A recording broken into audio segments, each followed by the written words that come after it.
We got to do something, sir, and we did it very quickly. Probably in 24 hours it was done. Congressman Richard Hudson, a great guy, and his wife Renee. Richard, hi, Richard. And advocate Samantha Bush, who's a very respected person. For years, American couples struggling with infertility have faced crushing costs in their quest to start a family, and IVF is among the most expensive treatments of all.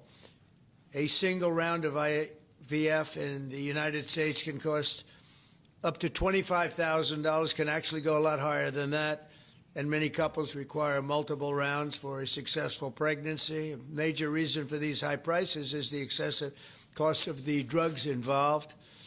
The number one fertility drug used in IVF is currently 700% more expensive in the United States than the rest of the world. And, you know, we're ending all of that. It's called favored nations, and we're ending it, and we're ending it pretty fast. Nobody thought we'd be able to do it, and we've done it. Drugs are going to come down. Drug prices are coming down 400%, 200%, 600%, numbers that nobody's ever seen before. Great for Medicare, Medicaid, even Social Security. Great for everything, I think, Dr. Oz. So it's something that's, to me, it's very exciting. I'm bugging him and Bobby all the time. How are we doing with that? And we're doing really good, Bobby. Right? It's really going good. Other countries are agreeing to it because if they don't, we put tariffs on them, and then they agree. So it's amazing. It's amazing how that worked out. But as an example, in London, you'd buy a certain drug for $130, and even less than that, I guess, $88 as of a count a month ago. And in New York, you pay $1,300 for the same thing. So now we're going to be paying, instead of $1,300, you'll be paying about $150. And they'll be paying $150 too. We're going to pay the same thing. Favored nations. It's beautiful. It's a beautiful thing. And we've been ripped off by the whole world for a long period of time. One of the most popular fertility drug regimens costs over $5,000 per cycle, as an example. Wow. Largely as a result of these unsustainable prices, 70% of the employers do not offer insurance that covers IVF. Therefore, most couples with fertility challenges are paying these costs entirely out of their own pockets, which is not really possible to do. Oh, look who we have. Look at that, the great Maria Bartiromo. I didn't know. Did you get put into the regular pool pack? That's very good. No, that's good. Nice to see you. I'm doing an interview with her in a little while. In the Trump administration, we want to make it easier for all couples to have babies, raise children, and start the families they've always dreamed about. That's why today I'm pleased to announce that after extensive negotiations, EMD Serono, the largest fertility drug manufacturer in the world, has agreed to provide massive discounts to all fertility drugs they sell in the United States, including the most popular drug of all, the IVF drug Gonal-F. So it's Gonal-F. Is that a proper pronunciation? Very Close well enough, done. right? Very well done. Gonal-F. As part of this agreement, EMD Serono will list their fertility drugs online at trumprx.gov at very, very heavily reduced prices, prices that you won't even believe. And ultimately, that's because of the favored nations. In addition, the FDA will be working with the company to expedite review and approval of another common fertility IVF drug, and currently it's selling in Europe. It's Pergoveris. Pergoveris. And that's a sounding nice name. Pergoveris. Why can't you name them nice, simple names? Nice, easy names. It doesn't matter. If it works, that's all we care about, right?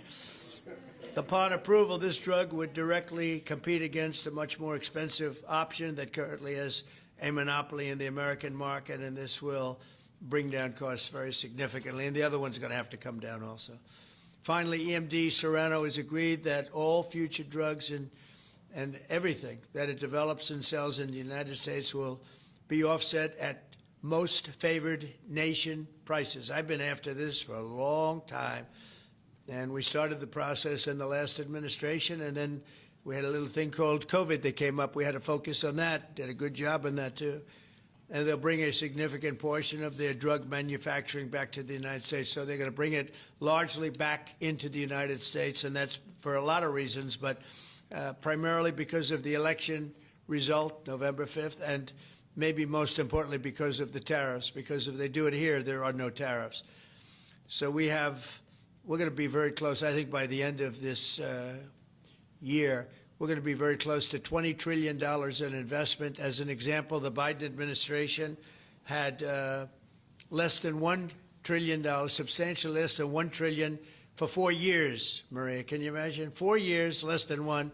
We're going to break $20 trillion of investment, and we're already over $17 trillion, and that's in 8 months. Can you believe that? And he was at less than $1 trillion. And in addition to that, he had open borders, allowing millions of people to pour in. What an administration that was. Worst president in history, by far. As a result of these actions, the per-cycle cost of drugs used in IVF will fall by an estimated 73% for American consumers, and the numbers are going to actually be very substantially higher as time goes by when it really kicks in. For most of, I mean, think of those numbers. You know, I told the story last time because we were with Pfizer, and Pfizer's doing something very similar. But I told them that my first term, I was so proud of myself because I was the first president in 28 years where drug prices went down for the year. And you know what they went down? 1/8 of 1%. But I was so 1/8 of 1%. Now I'm getting them down, Maria, 500, 600, 800%. In some cases, even more than that. It's hard to believe. But I was proud. I said, oh, wow, I'm the first one. 1/8 of 1%. And I was proud of that. Now I realized, and I called a news conference. Some of you were at that news conference, actually. And I said, ladies and gentlemen, congratulations. We've gone down by 1/8 of 1%. And now we're going down 500, 600, 700, 800%, Richard. So it's really something. For most administrations and all of the people involved in this kind of thing, this action would be a crowning achievement of their agenda for fertility health. But for us, it's really just the beginning. It's just the start. It's one of many things we're doing. Today, we're also taking historic steps to vastly expand access to insurance coverage for fertility care, including IVF, something that, as you know, was not covered. Effective immediately, for the first time ever, we will make it legal for companies to offer supplemental insurance plans specifically for fertility. That's never been done before. We're signing it in today with what we sign. Americans will be able to opt in to specialized coverage just as they get vision and dental insurance. They're going to get fertility insurance for the first time. So I don't know. I don't know how well these things are covered. I see the Democrats like to take credit for all of the things we do. We do the things and they take the credit. But I figure if you do enough of these, eventually people are going to figure it out. The Democrats have done nothing. This will make all fertility care, including IVF, far more affordable and accessible. And by providing coverage at every step of the way, it will reduce the number of people who ultimately need to resort to IVF because couples will be able to identify and address problems early. The result will be healthier pregnancies, healthier babies, and many more beautiful American children. It's a big factor. It's a big deal. I'm asking all employers to make these new fertility benefit options available to their employees immediately. The initiatives I've just announced are the boldest and most significant actions ever taken by any president to bring the miracle of life into more American homes. And I will say Katie was great. As you know, she's a great senator from Alabama. She's the first one that told me about this. I had not known too much about it, and we worked very rapidly together, didn't we, though? Mr. President, you said we had everything passed, and Alabama then took care of it and passed it. Within a week, everything was done. Really, it was something. So I want to thank Katie, Brett. There's no deeper happiness and joy of raising children, and now millions of Americans struggling with infertility will have a new chance to share the greatest experience of them all. So I'd like to thank all of the people that are here, and I think we'll start with Dr. Oz, and Ms. Horn. We'll go through the list and we'll listen. And yesterday I did this, and I stood for about an hour and a half as people spoke. And I said, this time I'm sitting right there, and I'm going to watch you. I stood for an hour and a half like this. I said, you got to be kidding. Here we go. It was one after another, and it was wonderful listening to them. But I said, if I have to do this every day, Bobby, should I stand or sit? Thank you, Bobby. Please, Dr. Oz. Okay. Mr. President, I'm going to jump in here real quick. I want to start by thanking President Trump. Sir, from the very first phone call we ever had, your support was strong, it was steadfast, it was unwavering. And because of you, millions of Americans are going to have a greater opportunity to bring the greatest gift, in my opinion, life into this world. Your support, your administration's support, it's a game changer. All of us here today are aligned. This is a celebration of life. It's a celebration of parents. It's a celebration of families. And it's a celebration for those people who want to one day be parents themselves. I think every parent can attest, and I certainly do myself, that the greatest gift that God has ever given me is the ability to be a mom. We want more people to have that opportunity. We want to make that easier and more affordable. IVF is what makes the difference for so many families that are facing infertility. So you've seen the numbers. It's either 1 in 8 couples, or some people say as much as 1 in 6, are actually experiencing issues with fertility. It's 9% of males and at least 11% of females that are facing these challenges as they work to build their family. The recommendations today that President Trump has set forth are going to expand IVF coverage to nearly 1 million more families, and they're going to drive down cost significantly. Mr. President, this is the most pro-IVF thing that any president in the history of the United States of America has done.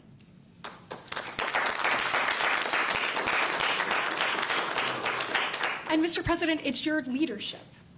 You are the reason why the Republican Party is now the party of parents. We are the party of families. This is why when Senator Cruz and I worked last year, we got every single Republican senator to sign on and say that they supported nationwide access to IVF. And just for the record, IVF is legal and accessible in all 50 states.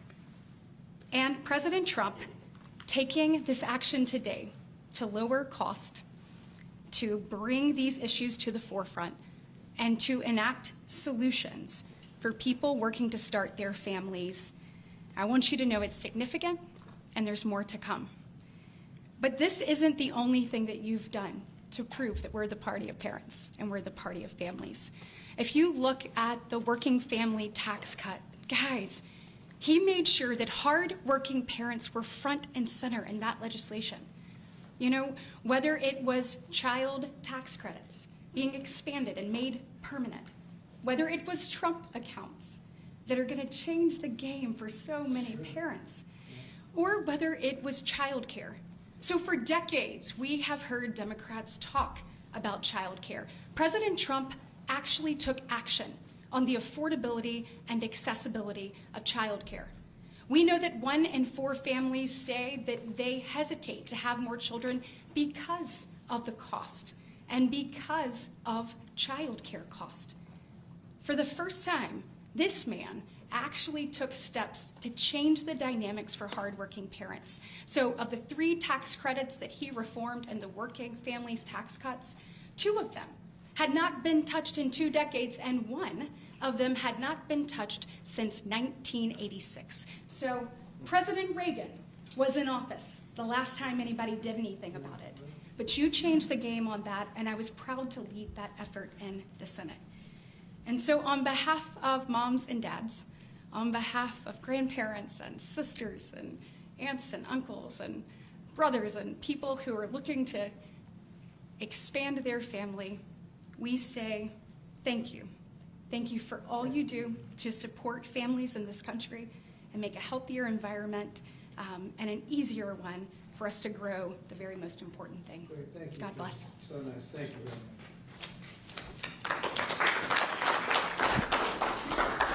So let's set the stage. Put it in perspective, 2 weeks ago, as President Trump alluded, a leading U.S. drug manufacturer came into this room and agreed to do something none of us thought was possible. A most favored nation agreement with numbers, again, inconceivable. Last week, a company from Europe, a global leader in the pharmaceutical sector, came to this office, made the same kind of commitment for most favored nation pricing, again, because the president insisted on it and was persistent, and he alluded to the fact that he was calling Secretary Kennedy and me quite a bit. He definitely was, with great insights into the process, and would not hold back. But I think what you're seeing today is something even larger. It's larger because we're now showing that MFN is a tool that can get other initiatives going as well. We are revealing perhaps the most important MFN opportunity at all, because it's about procreation. It's about babies. It turns out that MFN is a tool for a lot of things, and it goes without saying that you get the drug pricing down, but lots of other business necessities become possible when that occurs. So Secretary Kennedy and I, who's a wonderful leader, talk frequently about family. I think the reason he's a great leader, and the president as well, is because they have large families and they take pride in the joy that it gives us. But many families, as Senator Britt alluded, do not have the ability to have children. But it turns out that it's about 1 in 3 families, a much higher number, that don't have the number of babies they desire. They're under-babied. So this president committed to address that during the campaign, and he is delivering on that today in a way I don't think anyone thought was possible. We are opening the door with MFN pricing and tariffs that supported Secretary Lutnick with a new approach to make reproductive medicine more affordable for Americans. Now, I know what you're all thinking, and you're probably right, there are going to be a lot of Trump babies. I think that's probably a good thing. But it turns out the fundamental creative force in society is about making babies. It's about creating. And this country, the one that President Trump is leading so beautifully, has been a country of abundance, not scarcity. To have abundance, you have to address the fact that we had 3.6 million babies last year, which is beautiful, 3.6 million miracles. That's 500,000 less babies than we would ideally have had, even to replace our current population. Building on the success of the last 2 weeks, our team, led by the head of Medicare, Chris Klump, who's standing over there, and Ina Hernandez, have negotiated a spectacular MFN deal to reduce the cost of IVF drug prices by $2,200 a cycle. That's nearly half of the price that it had been. The most prescribed drug in this category in America, made by MD Serrano, is described over here. And you'll notice, President Trump, these are discounted from $242 to $10. I don't know what the math is on that. We can't even calculate it. A lot. It's a lot. It's too high to calculate without a more studied approach. But I give it up there because that number of $10 will apply for every American who earns less than $115,000 a year. That's 70% of the American people. The remaining folks who are able to make more will have to pay a tiny bit more, but it's still most favored nation pricing, no different from what the Europeans are willing to pay. Now, to make this deal happen, Chris and Inma had to do something special. They had to actually not just get the drug price down, but get the middlemen to let it go as well. And Mr. President, we've met with the middlemen in the past. They're now joining the MFN movement.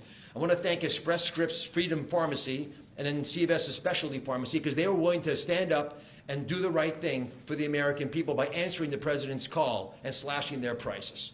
Now, this announcement also encompasses a remarkable move from Marty Makary. And Marty Makary is, of course, the leader of the FDA, but he has ongoing efforts to accelerate their approval of innovative medicines that will further reduce the price and make this whole process more seamless for the American people.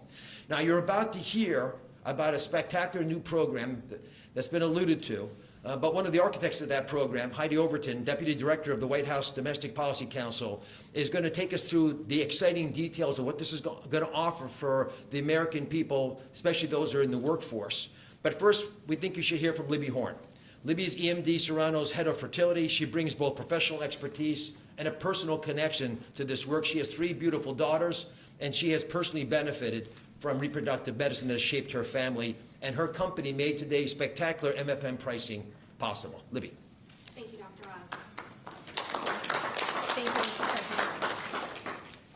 Today, we gather on this national stage to celebrate a historic step forward in expanding access to fertility treatments for those who need it most. Mr. President, thanks to your leadership and the tireless efforts of your team, this is a momentous day for Americans who struggle but remain hopeful to build their families. Infertility is on the rise in our country.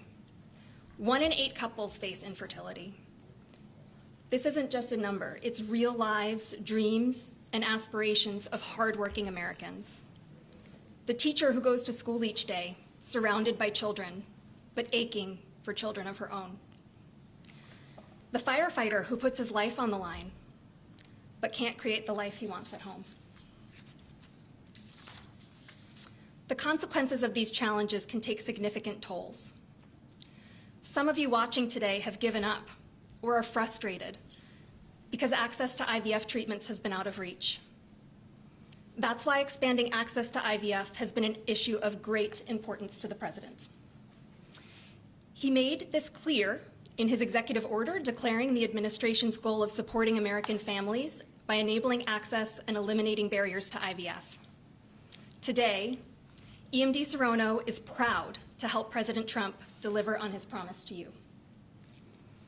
Thanks to the President's leadership, EMD Serono has worked alongside distributors and other partners to help more families have access to services and innovations that are consistent with other countries. Through our partnership with the administration, we are proud to announce that Americans will have access to our leading IVF therapies for an 84% discount off list prices. That's amazing. Thank you, Mr. President. Thank you. Thank you for making this possible. Thank you very much. That's great. Fantastic. For more than 40 years, EMD Serono has been a global leader in fertility. Our science was instrumental in the birth of the first IVF baby in the US, and we've helped to bring more than 6 million babies into the world since then. Our purpose is to help create, improve, and prolong life. That means discovering more medicines and bringing them to patients faster. FDA Commissioner McCary has made it a priority to ensure that Americans have access to the world's most innovative treatments as quickly as possible. To that end, EMD Serono is filing a new IVF therapy called Pergoveris for review under the FDA Commissioner's National Priority Voucher Program. If approved, Pergoveris would combine 2 key reproductive hormones in synergy designed to mimic reproductive physiology. This therapeutic option could mean fewer injections, fewer copays, and lower self-pay cost, all of which make a real difference in the IVF patient experience. In closing, on behalf of EMD Serono, I want to send my heartfelt thanks to President Trump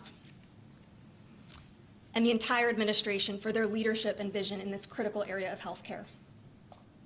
Together, we will make a difference in the lives of countless families across this nation and uphold our long-standing legacy of creating life. Thank you.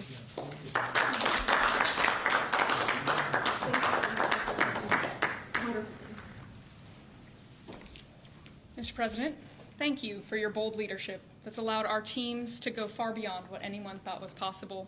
On behalf of the Domestic Policy Council and Vince Haley here, we would like to also thank all the agency partners and the stakeholders that we worked with to get to the solution today that will make a real impact for families. Specifically, today's historic actions, 4 in total that you see, are made possible by coordination of all of the White House team and 7 agencies, many of who are represented here, and their teams that have worked tirelessly. As you described, Mr. President, the current system isn't working. 7 in 10 Americans don't have coverage to IVF. They face high costs and uncertain outcomes. And there's intense demand for fertility benefits. 65% of Americans say that they would leave their current job just because of fertility benefits. So you asked us to lower costs and to fix the broken incentives in healthcare. In addition to lowering the cost of drugs by 73% or $2,200 per cycle, which if you missed it, most people require 2 or 3 cycles. So that's significant savings for families.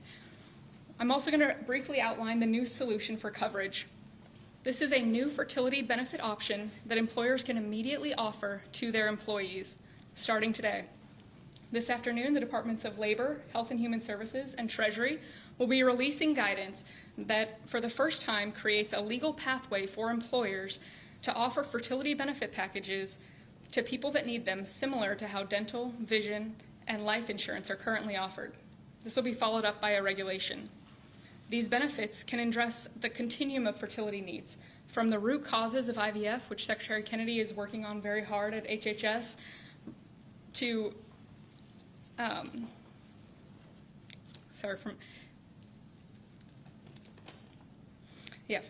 it'll be a coordinated package that does not exist in traditional health insurance today.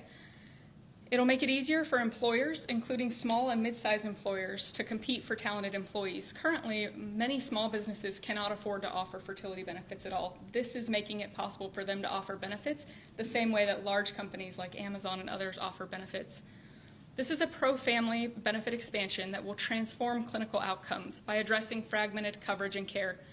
I'm a physician by training, and it's very important that we have high-quality care.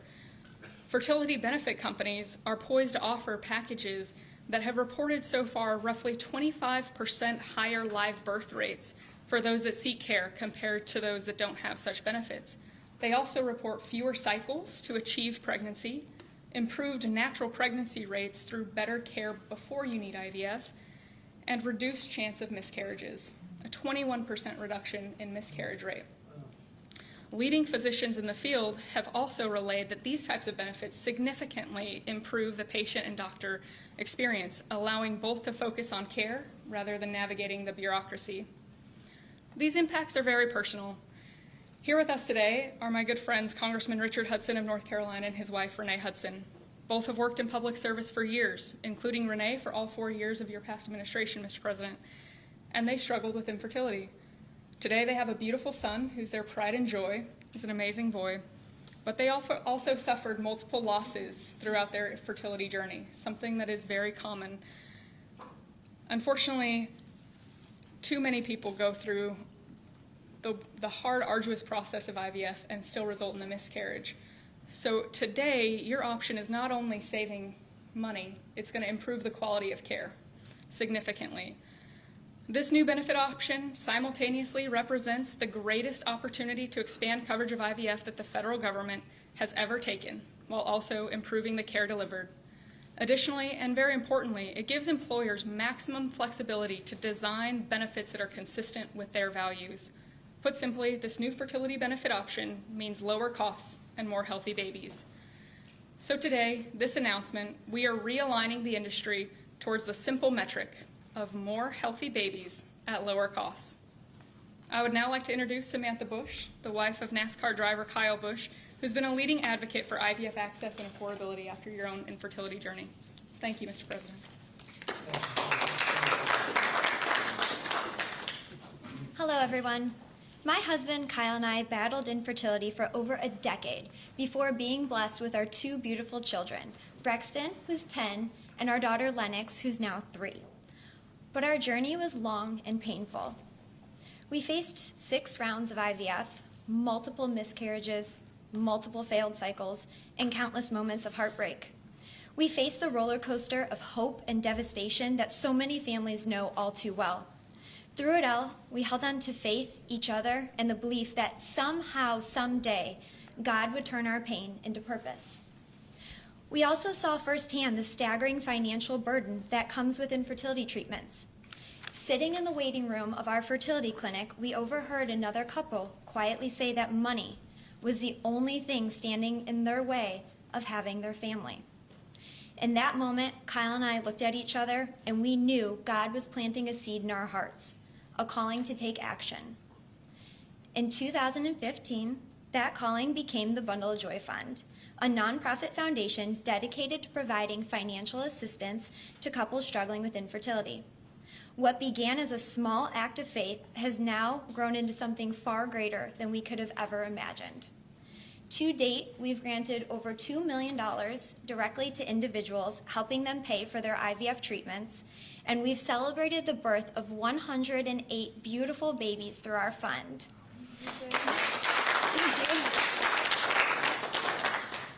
Each baby is a living, breathing testament to hope, community, and God's grace. For every tear we cried, for every shot we gave, every doctor's appointment that ended in disappointment, Kyle and I knew there had to be a greater reason. This was God's plan for us, to use our journey to advocate, empower, and be the voice to those battling in silence. Over the past 12 years, we've worked hard to raise awareness, erase stigma, and bring hope to the 1 in 6 couples that will face infertility. Infertility can be incredibly isolating. It can leave you questioning your faith, your body, and your future. But it can also reveal a strength that you never knew you had inside of you. It can deepen love, it can bring couples closer together, and it unites people through a shared struggle. Our goal has always been to show others that they are not alone, that there is a powerful community of infertility warriors behind them. Today, seeing President Trump acknowledge infertility on a national stage is profoundly moving. It's no longer a whispered conversation behind closed doors. It is a recognized, validated struggle that so many families have to endure. His leadership reminds us that those in positions of power can make real and lasting changes for generations to come. Their willingness to bring this issue forward shows that they not only hear our community, but they truly care about us. Thank you, Mr. President, and to your family for shining a light on infertility and for standing by couples like Kyle and I, for standing by couples who only want to hear the words mommy and daddy, who want to watch our children open their Christmas presents on Christmas morning, who want to see the world anew through the joy in their kids' eyes. Your acknowledgement honors the power of family, faith, and love, the very values that make America the greatest country in the world. It's proof that when promises are made and promises are kept, lives are changed forever. Thank you, Mr. President.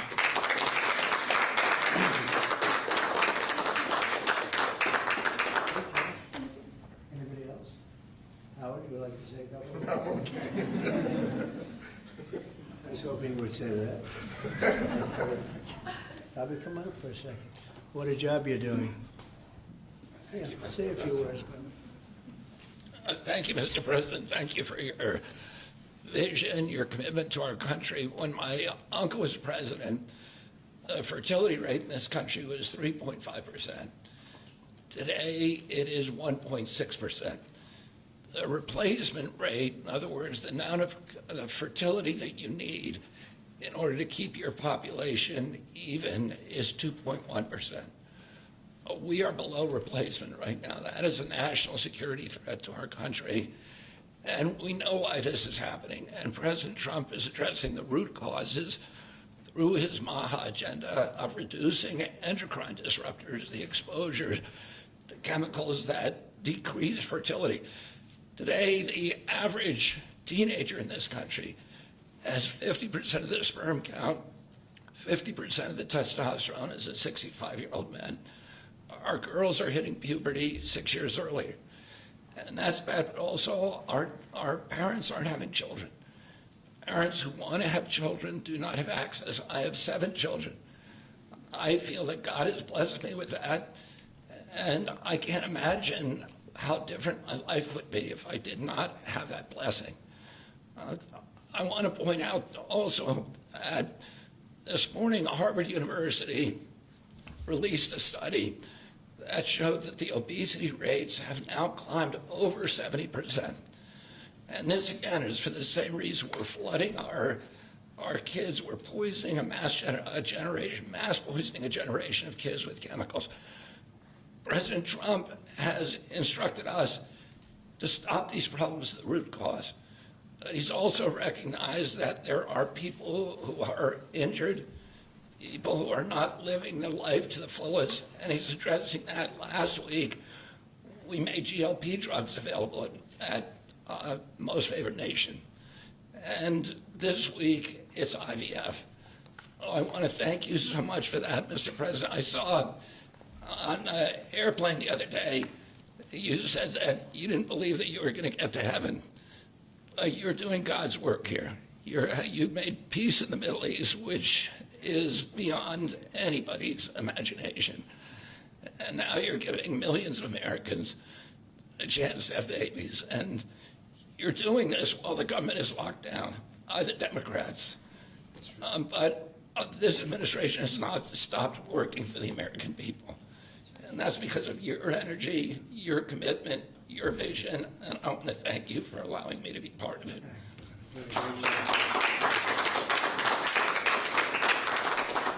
And he's doing a great job. And by the way, Kyle is fantastic. So he's got a lot of courage. I wouldn't do that. I wouldn't care. Howard, you and I would not be good at that. We'd go about 30 miles an hour, but we'd be safe. Anyway, so thank you very much. Any questions, please? Mr. President, you posted earlier today. Yeah, please. Mr. President, this is a major campaign promise that you made. It was a big hot topic towards the end of the election. You're delivering on that again. I actually had a question for Secretary Kennedy or Dr. Heidi. Dr. Heidi, you said something that I thought was really important. You talked about how this coverage option, this benefit option, gives companies the maximum flexibility to design benefits consistent to their values. I was wondering if either you or the President could expand on that and talk about why that's an important thing to understand about this program. Thank you. It's a great question. We think that employers are best situated to know what them and their employees want to contribute to in relation to their benefits. So employers are going to be able to decide how to cover the root causes of infertility, things like obesity, metabolic health, and other things that are impacting infertility. And also, if they want to encourage their employees to see certain types of doctors, and they can work with providers that are identifying the highest quality fertility providers. And so it puts them in the driver's seat, and our view is that we want employers to be the ones that can make those decisions, not the government. Thank you. All right. That's a good answer. Yeah, it was. That's a very good answer. Yeah, please, go Mr. ahead. President. Mr. President, previously you did not seem to be bothered regarding Hamas cracking down on what you called gangs. Actually, What? Couple of gangs. And today you issued a threat against Hamas on Truth Social. What has changed? And what was since then? said?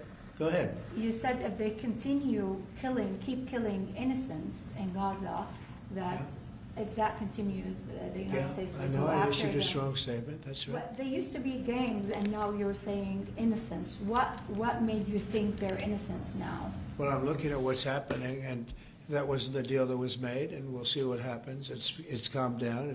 It's a tough neighborhood. We know that. We have a commitment from them, and I assume they're going to honor that commitment. I hope they do. And I understand they brought back some additional bodies today. It's a rough deal when you think of it, right? Very rough. We have our hostages back completely. We were very lucky with that. But it's a tough situation. They brought back bodies today, as you probably know. But they also said they're going to behave. We're going to find out if they behave. If they behave good, if they don't behave, we'll take care of it. Yeah, please. Following up on that, when you I didn't said, say you. Mr. President, You you CNN fake news. Go you ahead. said in your post that if they kept killing people in Gaza, we would have no choice but to go in and kill them. So do you mean U.S. forces would go in and take out Hamas? No, I didn't say who would go in, but somebody will go in. It's not going to be us. We won't have to. There are people very close, very nearby that will go in. They'll do the trick very easily, but under our auspices. Could I follow up? You also posted about your call with President Putin today, and you spoke about the meeting in Hungary with him. Do you have a timeline or a date set for when? Yeah, I would say within 2 weeks or so, pretty quick. Marco Rubio is going to be meeting with his counterpart, as you know, Lavrov, and they'll be meeting pretty soon. They're going to set up a time and a place very shortly. Maybe it's already set up. They've already spoken. And I thought it was a very good phone call. I thought very productive. But I'll be meeting with President Putin, and we'll make a determination. Tomorrow I'm meeting with President Zelensky, and I'll be telling him about the call. I mean, we have a problem. They don't get along too well, those two, and it's sometimes tough to have meetings, so we may do something where we're separate but equal. We'll meet and talk parties, but this is a terrible relationship the two of them have, and it's one of those things. I've seen things that nobody would believe, but this is one of them. So we're going to be meeting in Hungary. Viktor Orban is going to be hosting. And it's really something that's time. Last week, over 7,000 people were killed. That's ridiculous. And you know, it doesn't affect our country. We're not losing people. We're not losing Bobby. We're not losing Americans. But they're losing Russians, Ukrainians, mostly soldiers, for the most part, soldiers. And we think we're going to get. We hope we're going to get it stopped. I thought this would be, because of my relationship with President Putin, I thought this would be very quick. And it's turned out to be, who would think I did Middle East before I did this? We did a total of 8 now, 7 and now 8. And we're going to make this number 9. Why do you think a second meeting? So you said you posted that there was great progress. Can you tell us a little bit about that? Was it a shift in Putin's tone? Was it something new he told you? Did he give you any message to give? You're talking about the whole President Zelensky tomorrow. It just seems to me that, you know, look, it's only a field. That's all I've done in my whole life. I've made deals. I know about deals. I do it well. I don't think any president's ever ended a war, frankly. One war, I did 8 of them, Maria, right? And but I don't know, did Bush ever end? Do you think Biden ended a war? Biden started wars because he was stupid. But do you think Biden ended any wars? No. I don't know of anybody that ended wars. I ended 8 of them. And it's going to be 9. I think we're going to have this one done hopefully soon. But I'll be meeting him probably over the next 2 weeks. First, Marco is going to be meeting.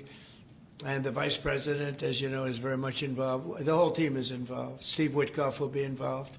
Yeah, please. What did you tell them about the Tomahawks? Did you About discuss what? the Tomahawk missiles? Did you discuss? Well, we talked about it a little bit. Didn't say much, but I do say to you, you know, we need Tomahawks for the United States of America, too. We have a lot of them, but we need them. I mean, we can't deplete for our country. So, you know, they're very vital. They're very powerful. They're very accurate. They're very good, but we need them, too.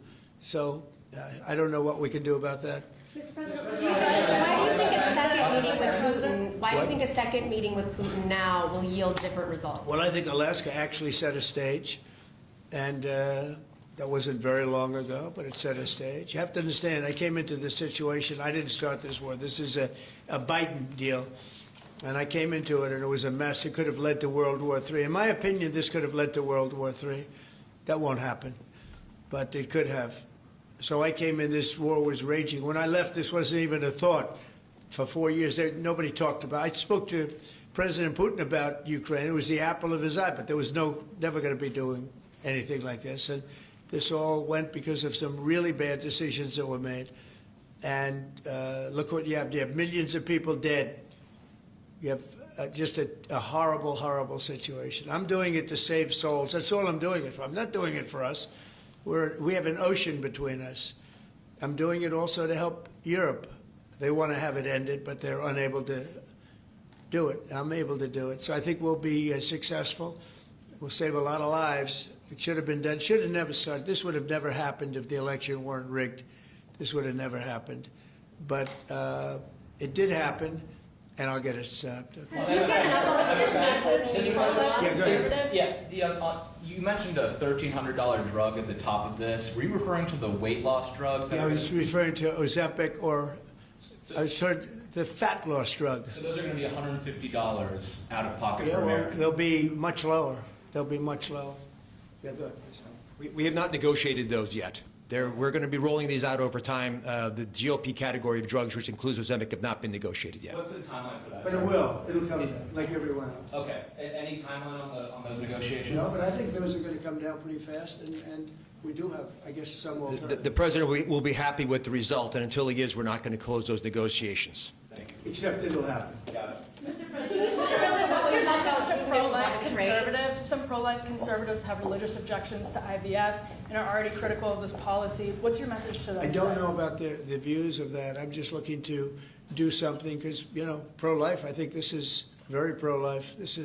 You can't get more pro-life than this. Please. Mr. President, you've been talking about how this new benefit plan will also include root cause treatments for infertility. How will you make sure that those root cause treatments are equally accessible to IVF? Well, I think we're going to be doing that. Would anybody like to talk about that subject? I'll comment Please. on the rulemaking process. I think it's the determination, again, Secretary of Labor, the determination, the Department of Labor is issuing their intent today to open up the rulemaking process, again, for more flexibility. Anytime that you have a president who's leading when you can offer more access to health care at a lower rate is a benefit to the American people and to the end user, and that's exactly what he's doing. And so you heard before that through the Q&A guidance that was issued today with the other agencies, that will give guidance to our employers and the employees about what the flexibility of that is, and then again, opening that rulemaking process for further determination of the access that can be had, offered in those benefits for all different types of healthcare access is the goal of the Department of Labor. Good answer. Thank you. I like this better. They can do better than me. Yeah, please. Good job, Laura. You know, you're doing a fantastic job. Thank you, Mr. President. I shouldn't tell, I won't say it, but I will not say that she was recommended by the Teamsters. Can you believe it? And she's turned out to be a gem, an absolute gem. You're doing a great job. Thank you very much. Mr. President, John Bolton was just Do indicted. you think we can see your deal-making skills applied to the government shutdown anytime soon? Well, look, I mean, all we want to do is just extend. We don't want anything. We just want to extend, live with the deal that they had. They want to spend $1.5 trillion on illegal immigrants, and they want to destroy health care for everyone else, and it's crazy. It's crazy. People that are here illegally, they want to spend $1.5 trillion. So we're just not going to do it. No, we have to take care of our health care. Now, we're doing that today, and we're doing it with, favored nations, the most favored nations. Your costs are going to be dropping greatly. And I'm really I'm really happy that it's at the beginning of my administration, because I did insulin and got it down to like $25, but it doesn't kick in. It didn't kick in for 2 years by statute, so it couldn't kick in. And I said, boy, I hope I win this election, because if I don't, somebody else is going to take credit for it, Bobby. And sure as can be, Biden said, he didn't even know what the hell was happening, and it was a hard thing for me to do. I got insulin way down. What was it before that? It was just massive. It was impossible to afford. And sure as can be, because it was statute, it couldn't have been earlier. I said, boy, this falls into the next administration. I better win.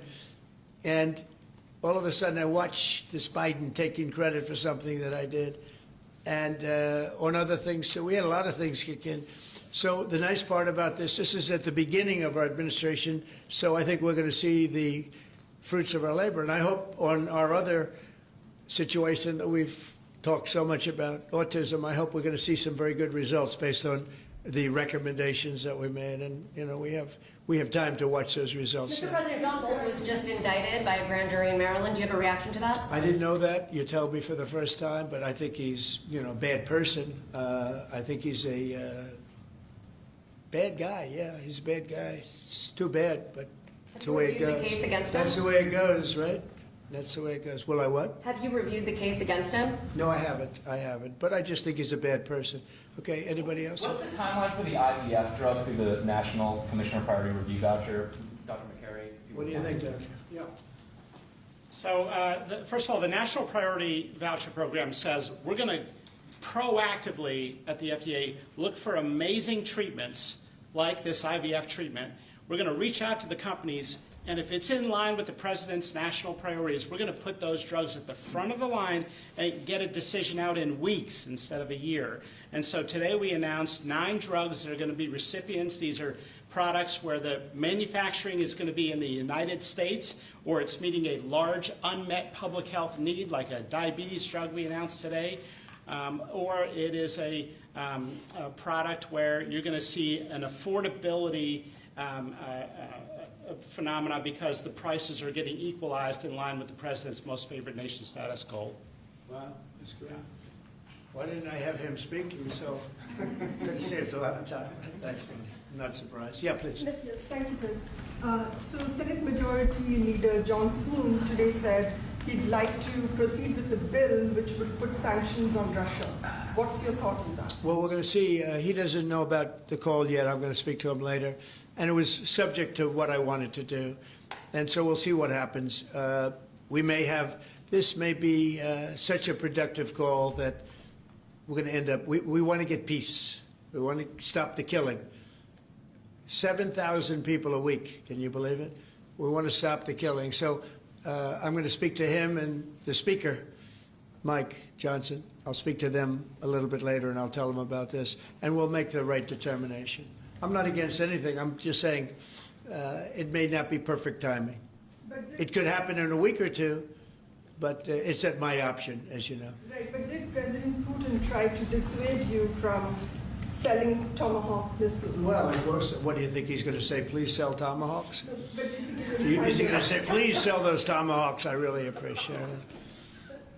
I did actually say, would you mind if I gave a couple of thousand Tomahawks to your opposition? I did say that to him. I said it just that way. He didn't like the idea. He really did like the idea. No, I said it that way. You have to be a little bit lighthearted sometimes, but no, he doesn't want Tomahawk is a vicious weapon.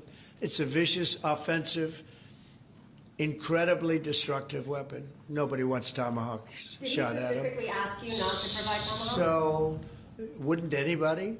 I mean, it's been in the news. Who wouldn't do that? CNN. Who wouldn't do that? You know? Do you think he's going to say, "I'd love to have Tomahawk sent my way"? I don't think so.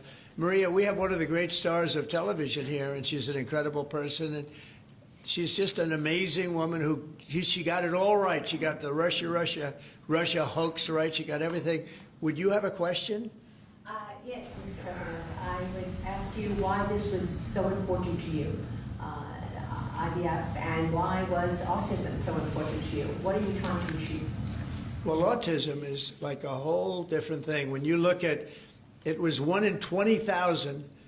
Now it's 1 in 12. If you look, Bobby, we have different numbers, but 1 in 12, 1 in 28, 1 in 32. There's a couple of different numbers out there, but it's 1 in a very, very different number than it used to be. It used to be 1 in 20,000.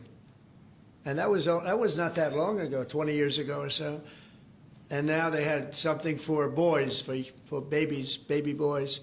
It's 1 in 12.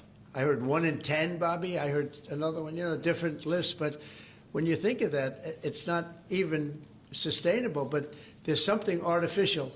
When that happens, that's not like a natural.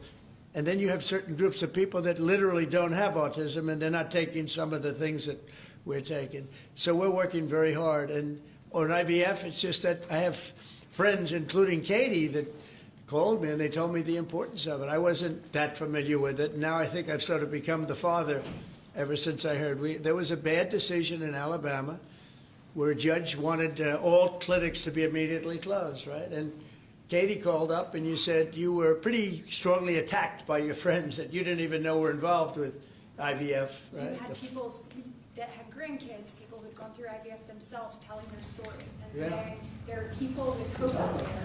Tell what you did when you heard from your friends. You said this was not, they almost became violent. Right? I told him, I said, Mr. President, we need you. We need your voice in this conversation. We need the directive. We need the strong support because there are millions of people out there, moms and dads, wanting to bring life into the world. And you had people, the chilling effect that occurred across Alabama, there were people that were in the middle of that process that had been praying to have a child, and that was halted. And so the reality of that was very stark in our state. And so I was able to tell the president some of the stories of people, friends and grandparents and relatives that told me what they had experienced and also, what they were fearful of in the future. And the president very quickly acted, spoke with a strong voice, and really led the way. Obviously, we saw Democrats continue to fearmonger for the remainder of the year, trying to use it as an election issue when actually IVF is legal and accessible in all 50 states. And President Trump very clearly said where he was on this, and he said, I'm going to make sure that this is more accessible and that it is more affordable for families coast to coast. That's exactly what he did, but it's that real life, there's real life stories, sir, that he responded to. And that's what people don't know about him. He cares.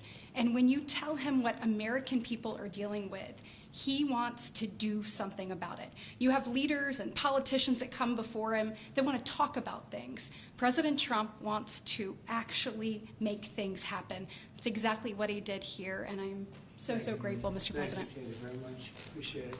So we will go back to what we're doing. Working again with Marco and with JD and a few of the people on the war, and we're doing a lot of other things also. The economy is unbelievable. It really is. It's been incredible. And I think one of the great numbers that I've ever heard, think of it, over $17 trillion being invested in our country. And when you think of, compare that to the last administration, but really compare it to any administration, compare it to any country. There's never been a country with anything like that. That's in a period of 8 months. And we've already broken every record possible. There's never anything even close. So we'll go back to all of that. Prices are down. Oil is down. We're down $58 a barrel. We're going to be hitting $2 for gasoline. I think we're going to be at $2. And the previous administration, they were at $4 and $5. They were going up much higher. And then they swung back into my things, but they didn't swing back properly. They were very, very late. They really blew it. We had it really going in the right direction. They came and took everything out, and you know, it's incredible. I'll never forget. They lost control of the price of gasoline, of oil. They totally lost control, Howard, and then they went back immediately. Well, let's go back to Trump. But by that time, it was too late, and they didn't go back because the leases and everything else. They didn't do what they had to do. They wouldn't know. They really didn't know how to. But we could be hitting close to $2 a gallon. I'd love to break it if we could, but we could be. And you know, when that comes down, everything else has been coming down. Groceries are down.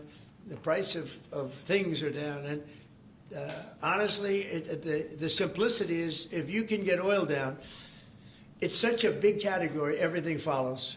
So just about everything follows. And we are working on beef, and I think we have a deal on beef that's going to bring the price of beef. That would be the one product that we would say is a little bit higher than we want it, maybe higher than we want it, and that's going to be coming down pretty soon too. We did something, we worked our magic, but groceries are down, and energy is down, electricity is way down. We have the prices coming down for people. They were abused for 4 years by the Biden administration. Thank you very much, everybody. We'll see you soon. Thank you. Changes to the IRS. Thank you, press. Let's go. Right on, guys. Thank you, guys. Thank you. Thanks, guys. Thank you, guys. Thank you, press. Thank you. Thank you, guys. Thank you. Thank you. Thank you, guys.